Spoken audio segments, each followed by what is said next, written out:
में सोने की कीमतें आज फिर आउट ऑफ कंट्रोल हो गयी। मुल्क भर की सराफा मार्केट्स में सोने की फी तोला कीमत में एकदम 2000 रुपए का इजाफा देखा गया।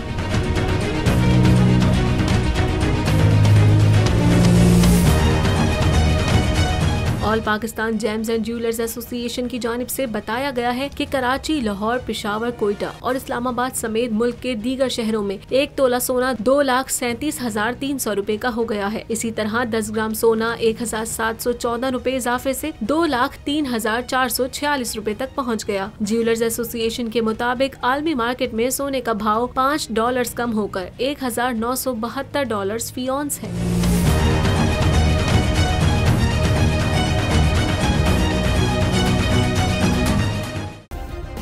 सब्सक्राइब करें और बेल दबाएं ताकि कोई खबर रह न जाए।